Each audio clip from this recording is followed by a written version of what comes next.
देश की वो काली अंधेरी रातें जब हमारा देश गुलाम था, जंजीरों में जकड़ा गया था इस सोने की चिड़िया को। सत्ता थी गोरी चमड़ी के हाथों में। अब क्षत्रियों के भविष्य के फैसले तलवार से नहीं, कागज और कलम से होते थे। पर दिल्ली से दूर बैठा एक शेर मूंछों को ताव देते हुए सब कुछ देख रहा था। उसे इंतजार था कि अंग्रेज एक बार उसे छेड़े तो सही। वो तो ऐसा वीर था कि आंख उठाने वाले की आंखें फोड़ दे। यवन अंग्रेज उस पर हुक्म चला दे, ये उसे कैसे मंजूर हो सकता था। पर अंग्रेज अनजान थे इस वीर की वीरता से और मुंह उठाए पहुंच गए आज के रेवाड़ी। पर यहाँ से तो गढ़ अहिरवाल के शेर की सीमा प्रारंभ होती थी। 3000 की पैदल सेना, 87 गांवों का सरदार था वो। बड़ी जागीर, शेरशाह जिगर, हरियाणा का सूरमा। नाम था अहिरवाल वंशी रेवाड़ी नरेश, वीरों के वीर राव बहादुर उर्फ राव तुलाराम।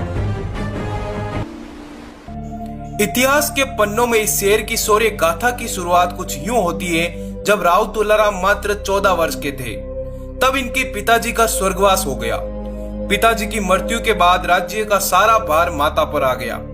इसी मौके के इंतजार में बैठे अंग्रेज राव तुलाराम के राज्य को हथियाने की फिराक में लग गई। पर शेरशाह जिगरा लिए अपनी तलवार को धार देता वो वीर था तुलाराम, जिसने बचपन में ही अपनी दाग इलाके में कायम कर ली थी। इसी बीच मराठाओं ने अंग्रेजों पर दावे बोलना शुरू कर दी। राव तुलाराम ने भी अपने शौर्य का परिचय देते हुए सेना तैयार करके अपने मराठा भाइयों के साथ युद्ध के लिए निकल पड़े। वीर के सामने जो आता वो धराशायी हो जाता। बड़े बड़े अंग्रेजी योद्धाओं की ताकत को इस शेर ने टुकड़ों टुकड़ों में चीर दिया।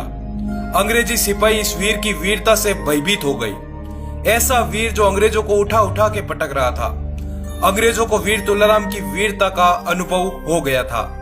इस पर अंग्रेज तुलाराम पर क्रोधित हो गए। अंग्रेजों ने भारी सेना से वीर तुलाराम के कब्जे वाले गांवों पर धावे बोलना शुरू कर दिए। अंग्रेज राव तुलाराम की उस समय की 20 लाख की जागीर पर कब्जा करते करते 1 लाख की जागीर पर ले आए।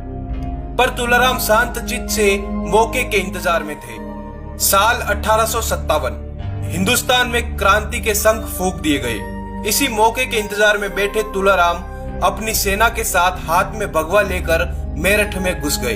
तुलाराम के आने की खबर मात्र से अंग्रेजों पर अंधकार के काले बादल छा गए। अंग्रेजों को अपनी मौत नजर आने लगी। राव जी ने मेरठ से 30 अंग्रेजों की गर्दन धड़ से अलग करके युद्ध घोष का ऐलान कर दिया और अंग्रेजी हिंदुस्तानी सेना को भी अपनी सेना के साथ जोड़ लिया और निकल पड़े दिल्ली की तरफ। दिल्ली में राव की सेना ने अंग्रेजों पर कहर बरसाना शुरू कर दिया। एक टुकड़ी को लेकर राव ने अंग्रेजी जेलों पर धावा बोल दिया और 600 राष्ट्र भक्तों को आजाद करवा दिया। राव तुलाराम ने सेना को आदेश दिया कि वीरों की आजादी का समय आ गया है। गोरी चमड़ी की गर्दनें धड़ से अलग कर दी जानी चाहिए। इसी ललकार के साथ हजारों अंग्रेजों की समाधियां बना दी गई। इसी के साथ राव जी को लगा कि अपने राज्य को भी आजाद करवा दिया जाना चाहिए। इसी गरज के साथ 17 मई 1857 को 500 यादवों की एक सेना के साथ राव तुलाराम ने अपने राज्य के अंग्रेजों पर धावा बोल दिया। तहसीलदार की टांग पकड़कर उसे कुर्सी से हटा दिया और अंग्रेजों द्वारा लूटा गया खजाना अपने कब्जे में ले लिया। राव जी ने यादवों की सेना के साथ मिलकर पूरे क्षेत्र में अपनी जीत का भगवा बुलंद किया और अपने आप को रेवाड़ी, बोरा, शाहजहांपुर सहित 421 गांवों का राजा घोषित कर दिया। यही शंखनाद के साथ राव तुलाराम राय बहादुर बनते हुए मस्तक पर तिलक, माथे पर केसरिया, हाथ में तलवार लेकर ललकार दी कि मैं और मेरा राज्य आजाद है, हम यवनों के गुलाम नहीं हैं। इस ललकार की गूंज इंग्लैंड में सुनाई दी। अंग्रेजी शासन को हिलाकर रख देने वाले इस वीर के खिलाफ इंग्लैंड से वारंट जारी किया गया। इसी के साथ 2 अक्टूबर 1857 8000 की अंग्रेजी सेना के साथ मेजर सोवर्स ने राव तुलाराम पर हमला किया। पर वीर ने सबको अपनी तलवार की धार से परिचित करवा दिया। इस हमले का करारा जवाब देते हुए राव ने 16 नवंबर 1857 को अंग्रेजों पर दोबारा हमला किया और ऐसी तलवार घुमाई कि कर्नल जॉन ग्रांट और कैप्टन वोलेस के सर धड़ से अलग कर दिए और अपने इलाके के आसपास के गांव से अंग्रेजों को खदेड़ दिया और कनीला, बवाल, फिरोजपुर, जिरका को अपने राज्य में मिलाते हुए जीत का भगवा बुलंद किया। इसी का जवाब देते हुए 3 दिन बाद अंग्रेजों ने 25,000 की बड़ी फौज लेकर नाभा, कोरथल, जिंद, पटियाला की फौजों को साथ में मिलाकर रेवाड़ी पर हमला किया। इस बड़ी फौज और हिंदुस्तानी राजाओं के धोखे के चलते रेवाड़ी राज्य राव जी के हाथों से निकल गया, पर जिगरे में अभी भी फौलाद भरा था।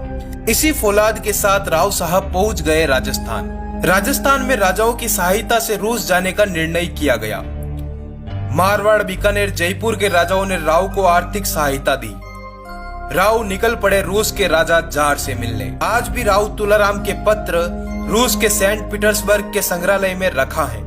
इस पत्र में राव साहब ने कुछ यूं लिखा था कि हिंदुस्तान पर जुर्म की नई तारीखें लिखी जा रही हैं। आप शांत कैसे रह सकते हैं? इस लंबी यात्रा में राव साहब ने देश के लिए सब कुछ कुर्बान कर दिया, अपनी रियासत, अपना राज्य, सब कुछ, पर अपने कुल, समाज और पुरखों की सीख को नहीं भूले। हम नमन करते हैं ऐसे वीर के साहस को, जो अगर चाहता तो अंग्रेजों के साथ मिलकर राजा बने रह सकता था, पर उन्होंने आजादी को चुना, देश को चुना और काबुल में इतिहास के पन्नों में अपनी वीरता की दाग छोड़ते हुए दुनिया से विदा हो गए।